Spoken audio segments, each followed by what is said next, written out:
InterD Ciência e Cultura. Olá, gente! Ajude a manter o InterD Ciência e Conhecimento. Envie qualquer valor para o Pix.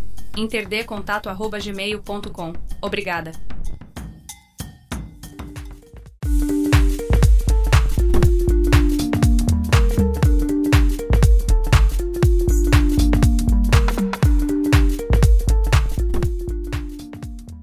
Olá povo, olá pessoas, eu sou a Deluna e agora a gente traz aqui para vocês a primeira parte de uma conversa que eu tive com um professor, biólogo, cientista, o Ulisses Albuquerque, né, da UFPE.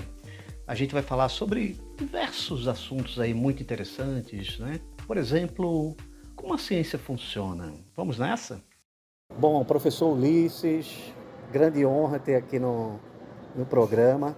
Eu queria, assim, antes da gente entrar no assunto especificamente, que você fizesse uma breve apresentação assim, sobre você, né? Qual é a sua formação, o que você faz. Obrigado, meu querido, pela oportunidade. Eu sou um biólogo interessado em vários aspectos do comportamento humano e nos desdobramentos desse comportamento, especialmente com relação à natureza. Gosto muito de filosofia da ciência e tenho dedicado muito tempo da minha pesquisa nesses aspectos, né? E como eu me considero um cientista interdisciplinar, eu não me encaixo em nenhuma das caixinhas metodológicas, né? Eu digo que sou biólogo de orientação interdisciplinar. Então, eu bebo da fonte que pode me ajudar a responder minhas perguntas. Muito bom, muito bom. É multidisciplinar, né? Eu diria interdisciplinar. Interdisciplinar.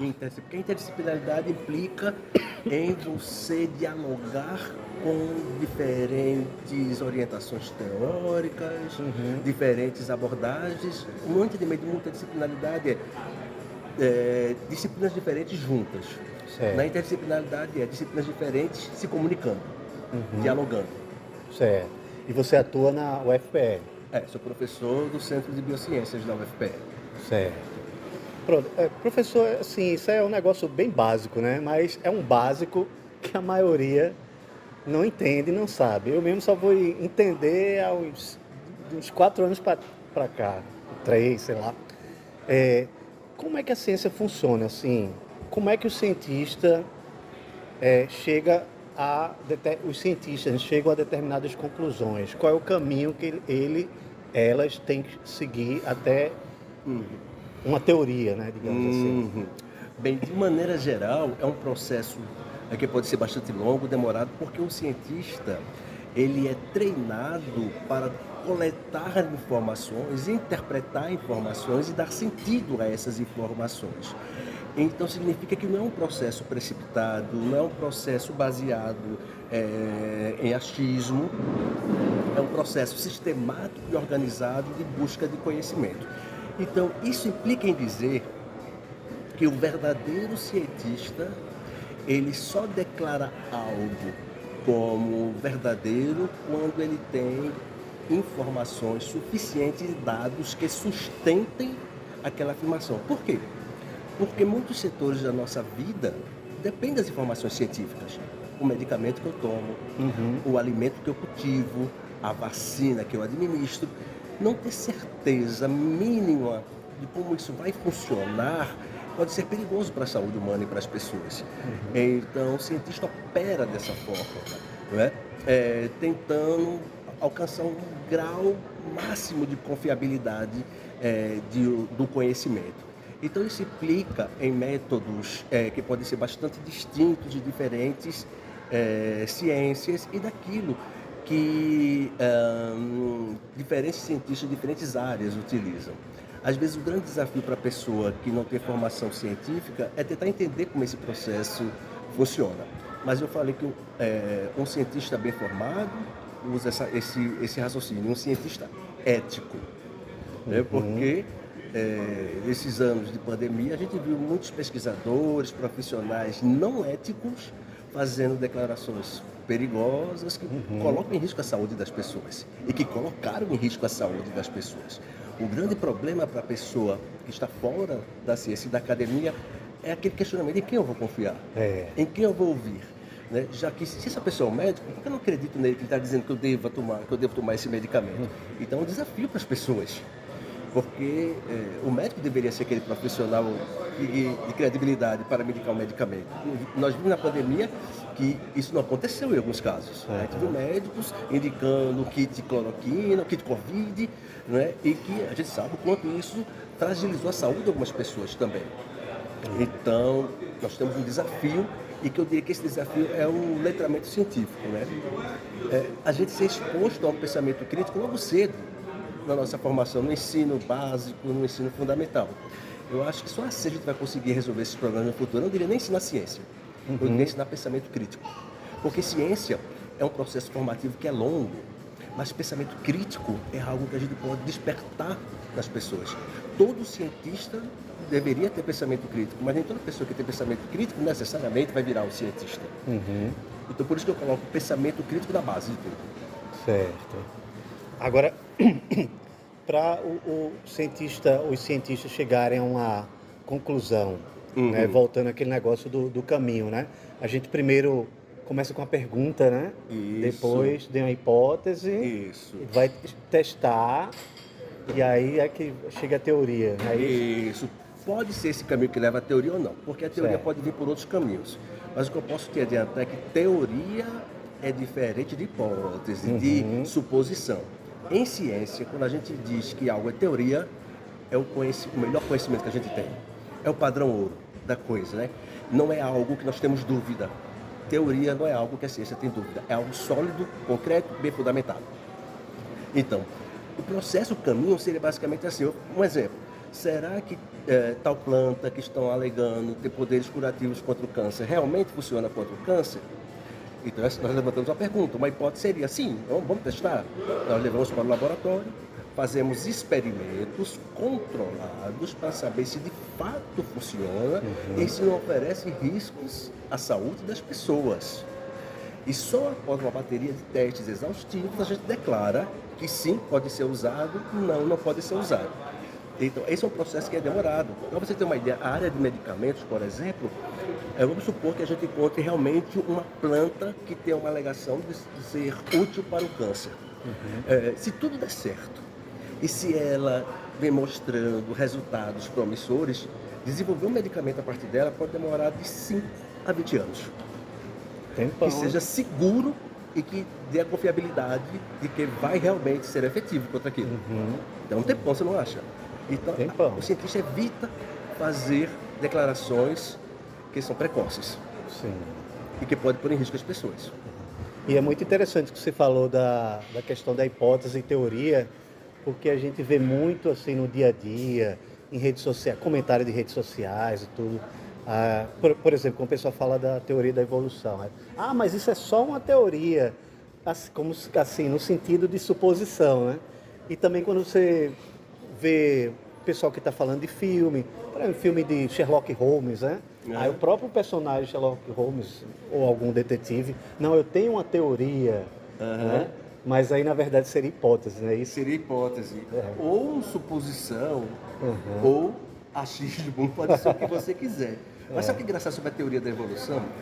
Eu já encontrei pessoas que diziam assim, a teoria da evolução não existe, tá certo, mas muitos dos medicamentos que nós tomamos, especialmente antibióticos, são desenvolvidos a partir da ideia de que as bactérias evoluem e que elas se tornam resistentes aos medicamentos. Por isso nós precisamos desenvolver novos antibióticos. Então, muita coisa que está no nosso dia em termos de desenvolvimento científico, principalmente na área de alimentos e de remédios, é baseada na teoria da evolução. Então, normalmente eu pergunto para o professor, você está negando a teoria da evolução. Então, para você ser coerente com o seu pensamento, quando é um radical que me diz isso, você deveria parar de tomar remédios, deveria parar de comer certos alimentos, porque todos eles se construíram em cima dessa teoria. Ou seja, você usa. Se ela não existisse, você não teria isso. Então, só que às vezes a gente não sabe disso. Eu acho que existem tantos fatores ideológicos, né, crenças, né? Crenças que interferem na nossa relação com a ciência e de compreender a ciência. A ciência não veio para derrubar a religião, não veio para derrubar a crença nenhuma ali. Talvez fosse importante a gente entender que existem diferentes formas de conhecimento no mundo, que essas formas coexistem. O importante é saber onde eu aplico cada um desses conhecimentos no dia a dia, sabe? Conhecimento religioso ou teológico, conhecimento filosófico, conhecimento artístico, são todas formas que os seres humanos encontraram para explicar o mundo que a gente vive. Você conseguiu imaginar, por exemplo, a pandemia sem a arte, sem a música, sem a poesia? Porque nos comunica sobre o mundo, traduz emoções para a gente. É uma forma de conhecimento, é uma forma de dar sentido à nossa vida, como é a ciência e como é a religião. Não precisa brigar. É só de saber que cada uma se propõe a responder alguns aspectos da nossa realidade. Isso. Cada um no seu quadrado, né? Eu acho importante isso, cada um no seu quadrado. Você pode ser um cientista altamente ético e competente, de segunda a sexta, e sábados aos domingos você assistir sua missa, frequentar seu culto. Não há problema nenhum nisso. Não há incompatibilidade em você ser um cientista e ser um religioso. Desde que você transite nesses espaços nos momentos certos e use esses conhecimentos nesses espaços. Sim. Sobre essa questão do método científico, ou do jeito científico de pensar, eu acho que muita gente, muitos de nós, que até não temos grandes conhecimentos assim, como a ciência funciona, usa no dia a dia, né? Usa. Não é? Que eu vou citar um exemplo. Uma vez deu um problema na torneira do chuveiro do meu banheiro. Aí o encanador foi lá, não sei o que, mexeu e consertou, né? Consertou. Aí ele pensou assim, eu acho que quebrou porque você, por alguma maneira que você estava mexendo nisso aí. Aí ele não falou qual foi. Faça o seguinte, vá lá mexer agora lá na sua torneira. Aí eu fui mexer lá de um jeito, ele, tá vendo? Não pode mexer desse jeito, porque isso vai quebrar novamente. Aí eu disse, caramba, pensando, né? Na minha cabeça, o cara usou o método científico, ele por que quebrou? Aí ele jogou assim uma hipótese, né? Isso. Jogou uma hipótese, porque o AD deve ter mexido de um jeito que quebrou. Aí ele foi fazer o experimento, sem me dizer, né? Ainda usou, né? Assim, quase um negócio de duplo cego, assim, né? Ele, vai lá e faça, como você abre. Aí eu fui abrir, ele, tá vendo? Foi por isso, não sei o que. Aí ele chegou a uma conclusão lá. Não é mais ou menos isso? É a mesma lógica. Olha aí. É a mesma lógica. O cientista opera de uma lógica semelhante, mas a escala das implicações e das perguntas que são feitas são bem maiores, não é?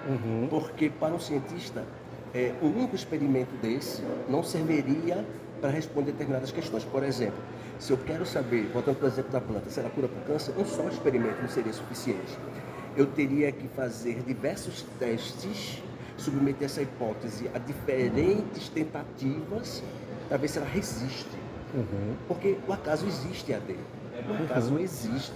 Então não vai que de repente, em um determinado experimento, a coisa deu como eu esperava, mas ficou fruto do acaso. Aí eu preciso eliminar o acaso.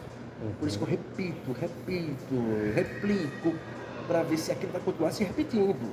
Né? Se continuar se repetindo, não é mais obra do acaso. É a mesma coisa quando uma lâmpada queima. Você chega, acende o interruptor, a lâmpada não acende. Aí você, primeiro que você levanta, a lâmpada queimou. Aí você vai, testa a sua hipótese, trocando a lâmpada. Aí se a lâmpada não acender, aí você, não é a lâmpada, pode ser o interruptor. Aí você vai, não é o interruptor, não consigo resolver, vou chamar o eletricista. Mas é a mesma lógica que a gente usa no dia a dia. O computador está dando algum problema, né? A gente sai testando assim, né? O problema é que a gente não faz isso para tudo. Não faz. Às vezes nós usamos uma estratégia de confirmação que é problemática, que nós tendemos a querer confirmar as nossas ideias. Que é o viés de confirmação. Que é o viés de confirmação. Eu digo muitas vezes para os meus alunos, que, por exemplo, suponhamos que o seu parceiro, a sua parceira, você está desconfiado que seu parceiro está tendo um relacionamento amoroso fora do seu relacionamento. Suponhamos. O que você faria? Eu ia ver o telefone. Se estivesse escondendo alguma coisa de mim, eu ia desconfiar. Se estivesse atendendo o telefone escondido, tem alguma coisa estranha. Não sei o que. Ou seja, você está fazendo estratégias de confirmação do seu pensamento. A pessoa pode atender o telefone escondido por outra razão, que não seja esconder um relacionamento amoroso de você. Mas só que a gente usa isso como uma evidência a favor da nossa crença. O cientista faria o contrário. O cientista bem treinado, ele duvida da crença dele. Ele pergunta, será que é isso que está acontecendo? Então, antes de chegar à conclusão, sim, meu parceiro, minha parceira, está com um relacionamento amoroso fora do nosso relacionamento, ele iria submeter esse pensamento a uma bateria de testes, para só depois chegar à conclusão e só depois tomar uma atitude. Percebe a diferença? Sim. A gente usa o viés de confirmação o dia inteiro, o tempo todo. E tem essa questão da emoção, né? Que a gente é muito levado à emoção, né? Né? Ser humano, né? Eu lembro uma vez que eu fui dar uma palestra com uma colega minha, jornalista também, numa comunidade do Recife, uma comunidade mais simples, pobre, assim, tudo. E aí a gente estava falando sobre fake news, notícias falsas, o perigo que é isso, né? De você receber uma informação e não ter a preocupação de saber se aquilo ali é verdadeiro ou não. Aí eu tentei usar um exemplo assim do dia a dia. Imagine você que brigou ou se separou do seu marido, da sua esposa, da sua namorada e não foi legal. Ficou um com raiva do outro. Aí chega para você uma notícia no seu WhatsApp ou na rede social que fulano ou fulaninha fez uma besteira. Sei lá, fez uma besteira por aí. Fulano, sei lá, assaltou o mercadinho. Você com raiva, porque você está com raiva ainda da pessoa. O que é que você faz? Você nem pensa assim, não, será que foi? Aí você está com raiva, já espalha, sabe? Porque aí você foi levado pela emoção e tem, né? Tem esse negócio do viés da confirmação também, tudo. Isso. Aí me parece assim que a ciência é um meio de a gente tentar controlar esses mecanismos, né, mentais, né? Por isso que eu digo, Ade, que a ciência é contra-intuitiva. Porque enquanto a gente é levado a fazer isso que você disse inicialmente, pela emoção, a agir, a replicar, o treinamento cientista pede para você fazer o contrário. Ou seja, ir contra essa intuição de seguir esse fluxo. Por isso que é contra-intuitivo, por isso que é difícil o treinamento científico. A gente é tão preparado para pensar assim, em toda a nossa vida somos moldados para pensar assim, que o treinamento científico torna-se desafiador, porque você precisa ser treinado a pensar ao contrário como você pensa. Ou seja, desprogramar para reprogramar o seu cérebro. É desafiador. Por isso que eu digo assim que a gente não tem que ensinar ciência para as pessoas, tem que ensinar pensamento crítico. Que a pessoa olha a realidade e critique a realidade, discuta sobre a realidade. Ela não precisa saber ciência. Ela só precisa ter um pensamento crítico, avaliar os fatos antes de tomar atitudes. Isso que eu penso. Porque o treinamento científico ele é mais desafiador. Porque parece que a gente... isso eu acho que eu já vi em psicologia social e tudo, que a gente tem mais tendência a seguir o que um grupo que a gente se adequa está pensando do que pensar na realidade mesmo, como ela é, né? Porque, na verdade, o grupo que a gente faz parte, existe uma coisa que, para a gente ser aceito por um grupo, a gente precisa se comportar de acordo com as expectativas daquele grupo. Não faz sentido você querer fazer parte de um grupo se comportando distante das expectativas daquele grupo. Aquele grupo não vai aceitar você. É isso que você está dizendo. Ou seja, então, o nosso mundo ele é moldado por essa nossa necessidade de ser aceitos em grupos. E aí a gente vive dentro que hoje se transformou em bolhas. Antes eram bolhas sociais, assim, a nível das interações, nossas bolhas sociais eram pequenas, né? Menor grupo de indivíduos, com as redes sociais. Nossas bolhas sociais ficaram grandes e que nós somos continuamente bombardeados de informações por diferentes indivíduos que fazem parte da nossa bolha. Verdade. Mais gente para criar confusão no nosso dia a dia. Pois é. Muitíssimo obrigado, professor Ulisses. Aguardem a segunda parte da entrevista. É isso. Até a próxima.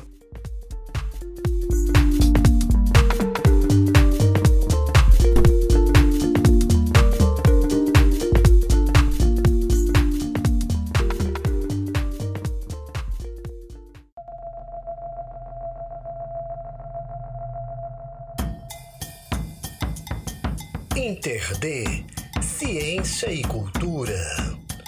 Apresentação e pautas, Adeluna.